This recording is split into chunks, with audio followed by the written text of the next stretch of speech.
Don't necessarily want to send all your draft picks off for value wide receivers, because while a lot of them actually do have upside, they just appear not to. And in general, you only have so many in your Dynasty League. Not in general, just like you literally only have so many in your Dynasty. They're a finite resource, which is why they have value. Why are these guys values? Well, essentially it's because Oil finished within certain position ranks last year, and now they're currently being drafted outside of it. Like, people are overestimating their ability to target upside for other players that haven't yet done it or haven't done it for a while. That's essentially what I'm finding per January ADP. But players that finish inside certain position ranks come with a built-in probability. For example, players that finish inside the top 24 in points per game one season finish inside that same position rank about 52% of the time. And that might seem like a great percentage, 50, like barely better than a coin flip. True, but that's not accounting for injury, situation changes, and players who retire or leave the league or are injured before the season even begins. Also, most rookie picks are about a 30% shot, and that's if you've a top first round pick in a good year. So 50%, 52% is actually pretty decent. And when you get into the top 12 category, so players who finish top 12 in points per game, they repeat the next year at the wide receiver position about 42% of the time. Just going to check my math on that. Yeah, 41.7. Okay.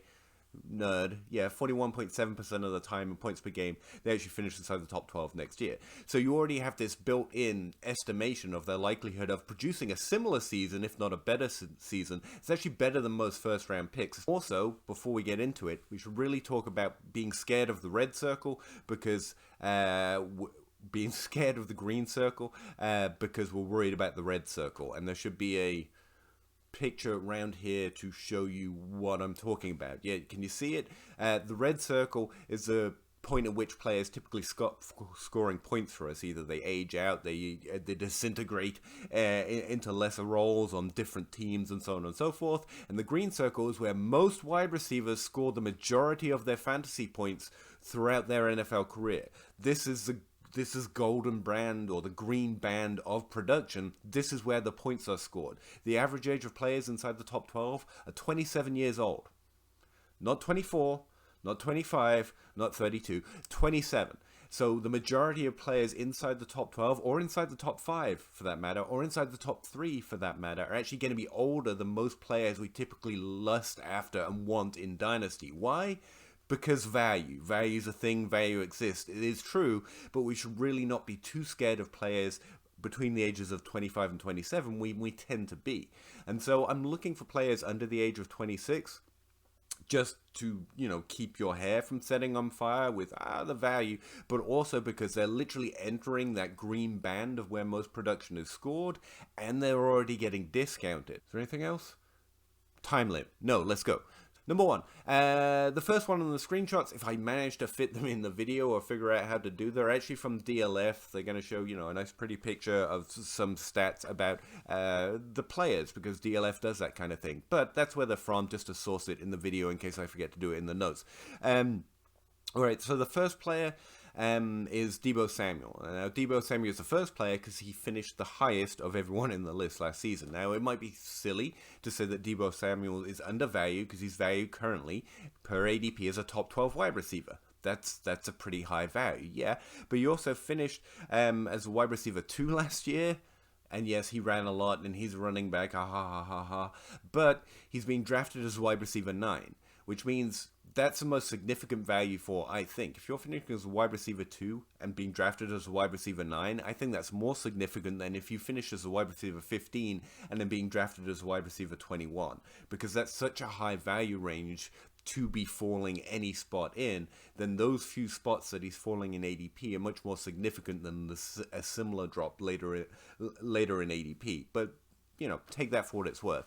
Now, Deebo Samuel does come from a heavy asterisk that I want to put on him, not because he's a running back, but because he did carry significant injury risk, which was one of the reasons people were concerned about him coming into this season, and I was not overly concerned with injury risk because I normally just ignore it. But now everyone has forgotten about it. I just thought I'd mention that Deebo Samuel has gotten hurt in the past, and he could get hurt. And so there is a chance that he doesn't fall into that 42% of players that actually reproduce top 12 seasons because of an injury, as well as just production waning from year to year. So just throwing that out there.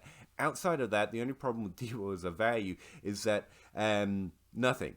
There's nothing wrong with the fact that he rushes the ball, or he's on a team with Brandon Ayuk, or he's on a team who you don't know the QB situation. He's on a good team that produces fantasy points, and he is a player that has continued to produce fantasy points when healthy.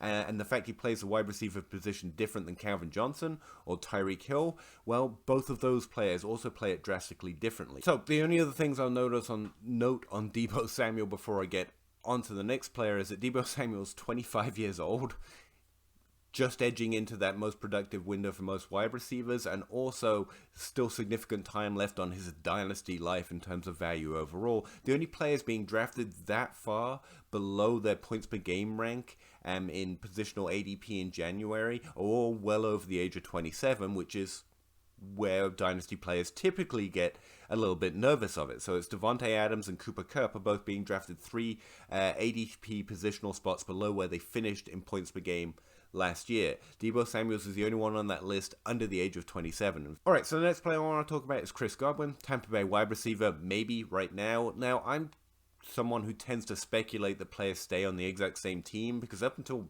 pretty recently, that tended to be always what happens. Now, we have seen the NFL get a little more creative, somewhat scarily so almost, in that players are still moving around in their prime and going to different teams, and that's exciting, but I would still place my money, if I was going to put money on it, that players mostly end up back with the same team, while we speculate wildly about where they might land, or which team might be smart to trade for them. He's coming also off an ACL tear, so you have another injury concern, which is, again, probably one of the reasons he's falling ADP. He is a points per game scorer similar to Stephon Diggs and Diontae Johnson over the last couple of years, finishing inside the top 12 all of those years, but he's got an ACL tear in a less certain situation, so his ADP is falling. I will say this is a player on the list that I was prepared to be lower than the most. Right now he's being drafted as a wide receiver 15, I think, and he finished as a wide receiver 6, so that's a very significant drop. But again, those hit rates still apply. ACL tears aren't what they used to be. Well, they are exactly what they used to be, but the recovery and the rate at which players come back at a high level is significantly different than it was a few years ago. The Godwin, of those players I listed that have produced similarly to him, Diontae Johnson and Stephon Diggs and Chris Godwin, kind of all have done top 12 seasons over the last 3 years, and he's the one that's relied most on efficiency, in that he has a lower target share, less volume, and is doing kind of more with it, impressively so. Not necessarily on a touchdown basis. His touchdown rate, yards per touchdown, for example, isn't excessively over them, but he is getting significantly more yards, and he's also just spent 2 years playing with Tom Brady, which might have something to do with it. The third player I've already mentioned several times, Diontae Johnson. Believe it or not, under the age of 26, he's actually 25 years old right now, be 26 next year if my math checks out. Finished as a wide receiver 9, he's being drafted as a wide receiver 12. Not a significant drop. Diontae Johnson's problem in Dynasty is he's a guy that catches a lot of passes, and people don't like that. Again, people like their wide receivers produced like Calvin Johnson, and they've been disappointed ever since Calvin Johnson left, because there's been no other Calvin Johnsons. Have you noticed that? Like, no great wide receiver has ever played like another great wide receiver. That's not a thing. Get that archetype out your head. They're all when you're talking about that level of producer, they're all different types of producers. You ever notice that? Take some time to look at those top 3 lists, and you'll see a lot of players that play the position very differently. Some rush the ball, some are Calvin Johnson, some are Tyreek Hill, some are in fact Cooper Kupp. They all look drastically different, and we have locked in our head that there is some prototypical wide receiver we should all be searching for, and it doesn't actually seem to ever have existed. But regardless, players that catch a lot of passes have a lot of things going for them. One, volume is the most predictable, it's the most sustainable, and also, since we play largely in a PPR world this year, it's the easiest boost to find that tends to get discounted in our actual leagues, because you just caught a lot of balls. Yes, but you also have to get open, you have to attract, and you have to catch, and you have to do things with those balls to keep your quarterback coming back with you. Now, he does have a situation concern in that Ben Roethlisberger is likely, if not already, not going to be his quarterback next year. But, I mean, can it really get worse? And that isn't what an alpha wide receiver is supposed to look like. Again, I encourage you just to take the fantasy points and smile as everyone talks about how he's not an alpha. Like, just do that. Do that. Next guy I want to talk about is, again, a player that doesn't fit the typical archetype. You'll probably hear the name and be like, well, I understand why he doesn't have a higher ADP than his points per game finish. And it's just weird. Stop it. I recently had this conversation on the Dynasty Grind, the weekly YouTube show we're doing with Zach Reed and Dynasty Outhouse, and also it goes to my Twitch, now I think about it. But Hunter Renfrow, Dynasty Outhouse just naturally thought Hunter Renfrow would have, a significant value since he just finished as a wide receiver, top 12 wide receiver overall, top 17 wide receiver in points per game, I think. And both me and Zach were like, no. I mean, look at him. Picture. Why do you think that no one's going to actually value him? Yeah, it's because he's got black hair. I get it. He's a player that gets a lot of passes and mostly excelled through a certain part of the season when there was just epic amounts of volume coming his way because there was no one else to throw to. And Darren Waller wasn't there. I get it. But here's the thing. He still carries with him that 52% of players finish inside the top 24. He's got a really high likelihood of finishing inside the top 36. And the thing about Hunter Renfrow is he's going to cost a third-round pick. Right now, according to DLF Trade Calculator, if you plug in Hunter Renfrow and look at his points calculation compared to rookie point values, yeah, that's what I want to say. They apply point values to all the different rookie picks when you pull on the drop-down menu. He's valued at like the 207. And that's right now, fresh off the season.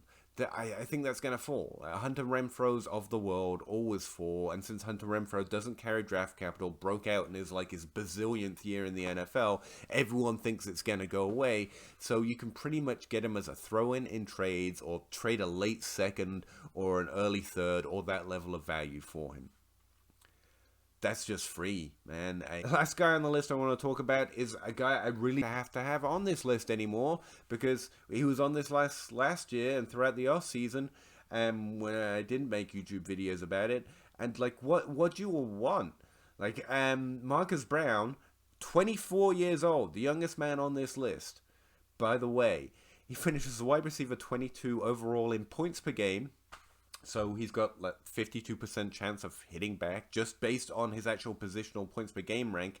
He finished higher than that in the overall scoring. He's been drafted as a wide receiver. He's been drafted outside the top 24 wide receivers in January ADP. What do you all want? Like a good team? Got it. Good quarterback? Got it. The team passed for like a bajillion more times than anyone expected. Even me, and I was trying to talk myself into them passing maybe 4 or 5 times more a game, and Marquise Brown could do it. And they just obliterated that hopeful threshold and just went all out passing. And you still don't want him because Rashad Bateman. Like, how many teams have to produce 2 top 24 wide receivers for you all to believe that teams produce top 24 wide receivers? Like, this was the year for T. Higgins and Jamar Chase and Justin Jefferson and Adam Thielen, and before that, Stephon Diggs and Adam Thielen. Like, 4 of 5 teams a year produce 2 top 24 wide receivers. What, do you think it's going to be the Jets? No, it's going to be a team like Baltimore, and Marquise Brown is there and already inside the top 24, very likely to repeat inside that threshold. And if Bateman can do everything we expect him to do, that just helps Marquise Brown score more points because the team's moving down the field more often and they're passing more times inside the red zone. Like, none of this is bad. Why do you all like him less? Like, if that image had a graph, you'll see Marquise Brown's ADP go down after confounding expectations of doing exactly what we thought he probably should do this year, which is finish inside the top 24. Like, what do you all want? Does he have to be a top 3 wide receiver before you draft him inside the top 24? Wouldn't it be great if he did that next year and you traded, like, the value of a late first-round pick? That's what Marquise Brown's value is if you plug him into the Dynasty DLF trade calculator right now. Pick 107, 108, 109. Again, you don't have to trade your picks for value wide receivers, but that's what he is in rookie pick value right now. And some people are crazy. I'm pretty sure. That's my only explanation. So, yeah, I have Marquise Brown most places, but if I didn't, I'd be trying to put him on my team. So try that. Again, you don't have to trade your rookie values, but while exploring other trades or looking for other players to add to a team, I would very much consider Marquise Brown for a late first round value in a trade right now. And yeah, that's the list. Hey, if you consider liking the video and subscribing to the channel, maybe visiting Patreon sometime, if you like what you see. That sounds weird. Yeah, if you want to support what I do, I'd really appreciate you doing some of those things. Let's not make it weird, okay? Thanks. Do you have the time to listen to me grind? Take down the film watchers and nerds all in.